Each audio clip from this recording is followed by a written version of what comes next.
Hi guys. Okay, so I'm back. I took my hair out of the bun, put some clothes on. Okay, I'm awake now, sort of. So, virtual book episode number 2. Here we go. Once upon a time, there was a little girl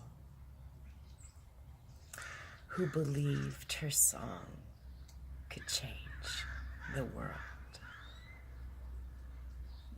That little cutie pie was me. Oh boy, was I innocent. Oh my gosh. Some of my first memories I'll share with you. I have this thing about bugs dropping on me, and my mother never told me this, but years ago I said, were there bugs dropping on me when I was in my crib?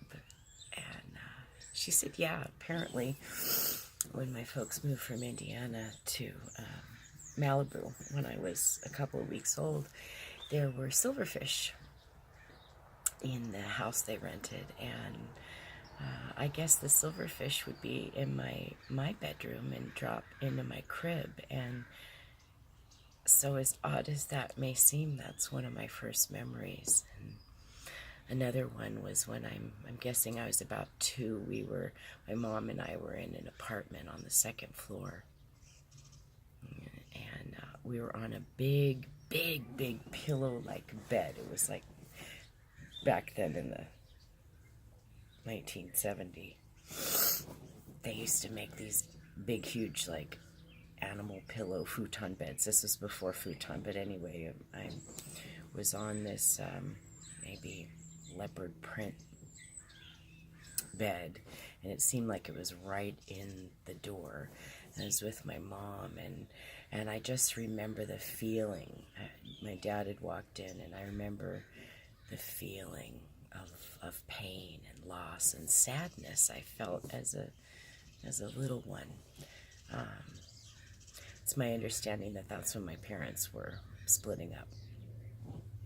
After like 7 or 8 years of being together, my dad had met my stepmom, a beautiful soul sister stepmom. So, I mean, it was all good. It's all worked out great. But that was my second memory that I can recall. And I remember camping with my mom. I used to love camping with her. And once she put us, we had her dad's old army tent. And once she set it up she didn't know it was on an anthill. We always showed up when it was dark. It was really funny when we go camping, trying to help my mom or watch my mom set the tent up in the dark with the blue Mustang lights shining. But anyway, once she set it up on an anthill, and so that was really interesting to have that chaos. But my memories of the most precious times I had with my mother were when she would take me camping.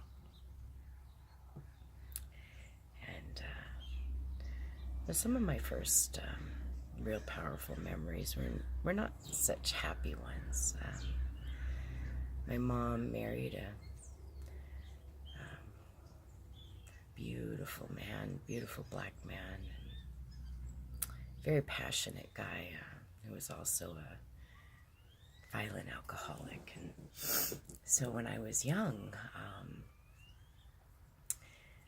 I remember being awakened in the middle of the night, hearing my mom scream. And I discovered in later years, I mean, like when I was like 8 instead of like 5 or 6, I discovered that sometimes it was pleasurable screams. Sometimes they were having great sex, and other times shit was going down. So I used to wake up and run and try to stop. I'd go out in the middle of what was happening as my stepdad was breaking things and saying things, and hitting my mom, and I tried to make it stop, and inevitably I was always sent to my room, so I got used to hiding in my purple closet. And they would wake me up, and I would hide in my purple closet and pretend everything was okay. So I was raised in a stressful environment until I was about 10. The happiest day of my life to that point was my mom and I, well, we were going to the store. We shopped at Lucky's, and there was, like, I think a Mervyn's where I got all my Geranimal clothes. And I remember she gave me a Hershey bar or something like that. I knew something was up, and she said she had to tell me something. And we were going over the dip that was right before, you know, getting into the shopping center when my mom said she was going to leave my stepdad. And it was my first real feeling of freedom. I was so excited and relieved and proud of her. And we got our own place, and I remember starting to write poems, and my mom gave me a beautiful marble box I would keep my poems in, and I started writing, and she was writing, and I would go cuddle in her bed, and it was pretty neat that I was able to feel this reconnection with my mommy. But it didn't last. When I was 11, they got back together again, and he had gotten sober, and, you know, that was part of her path, and ultimately it didn't work out, but the damage had been done. I grew up in a high adrenaline environment, kind of afraid, very confused, not knowing the difference between pleasure and pain.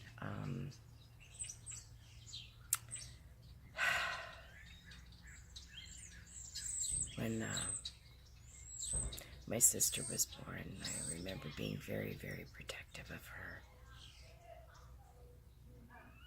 My mom actually left in the middle of the night once when my stepdad threatened to go inside and get the gun and blow her brains out. And she left us in the house, and the babysitter picked us up the next day, and we lived with her for a while. This beautiful, loving woman, Teresa. Thank you. Thank you for being there for us. There were some beautiful people that were there for us as children, and I just am so grateful. But Mom left us, and well, you know. So that was that. Well, that was kind of this huge foundational shit. So I learned how to hide in the closet and feel ashamed and afraid. I couldn't speak out. And there's another time when I was young. Oh gosh, I must have been about 8. I'm thinking my sister wasn't born yet, so, or maybe she was a baby. Anyway, I was gonna run away. We lived out in the middle of the country. The closest house was maybe, I don't know, 1/8 of a mile away, something like that.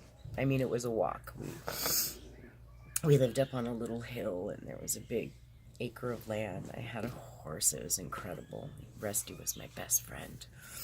But I didn't get Rusty till I was 9, so I ran away before that. But I remember packing my stuff, my backpack, and I was going to run away. And normally when I went to school, I would go out the back of the house, and I'd climb up a little hill, and I'd go to some family's house where the older kid would walk me to the bus, and I'd take the bus from there. But anyway, to get there from, you know, the entrance of our home, you had to walk. I walked literally when I ran away, and my mom took pictures, and I was really fucking pissed off at her that she wasn't taking me seriously. But anyway, I ran away at 8. I packed my shit and walked out the house, and I did not take the back way through the little hilltop, the safe area. I walked down the long-ass driveway, down to Covina Hills Road, and past the house that was 1/8 of a mile away, all the way down to the end of the corner, to the boy's house that I had a crush on. It's funny, the shit you remember. All the way around Via Verde Drive. All the way around, and then a neighbor who lived behind the house up the hill, whose kids, would walk me to the school buses, drove by and saw me and picked me up and brought her to her home. I mean, this is dark at night. I remember she gave me a pencil top, like little eraser to go on a pencil, called my mom, and that was that. And but it hurt that bad that at 8 years old I ran away from my mommy, from my home.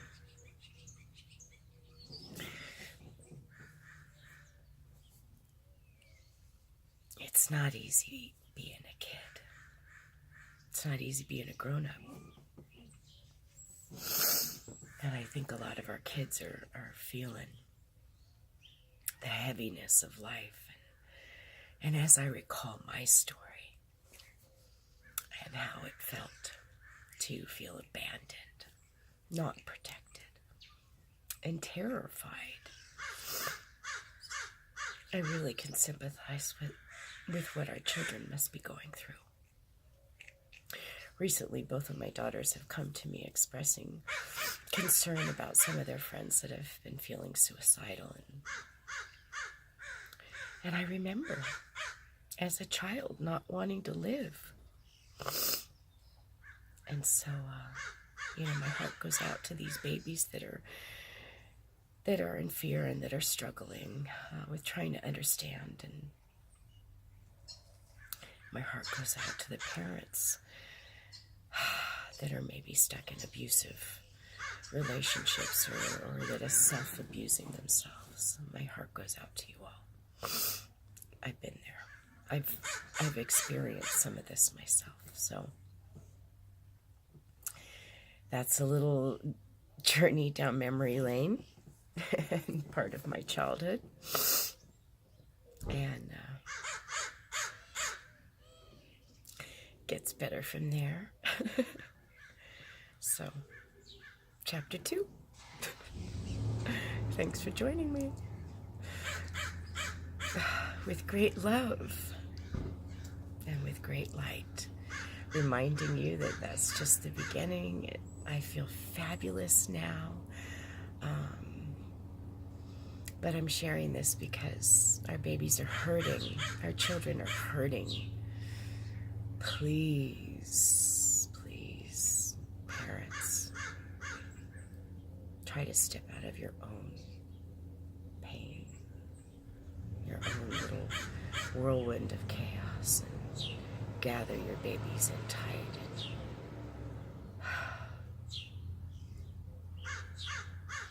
Sometimes we even need to protect our kids from ourselves.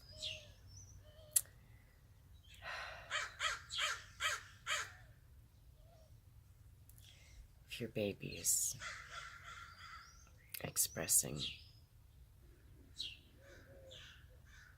fear and depression, if your baby is acting out, please don't ignore it. Please get them help. Please ask for help. Please get yourself help. I think part of this memory that I just shared with you, these memories, I'm sharing because it's relevant now. You know, what I went through as a kid, there was none of this other shit that I was aware of back then.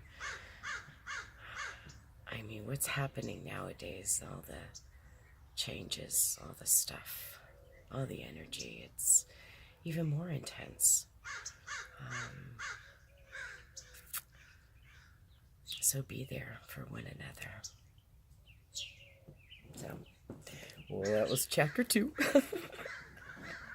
Lots more to where this came from. I hope you're having a great day. Thank you for sharing this with me, and I shall continue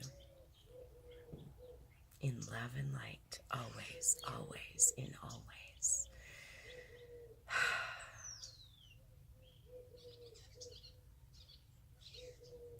More to be revealed.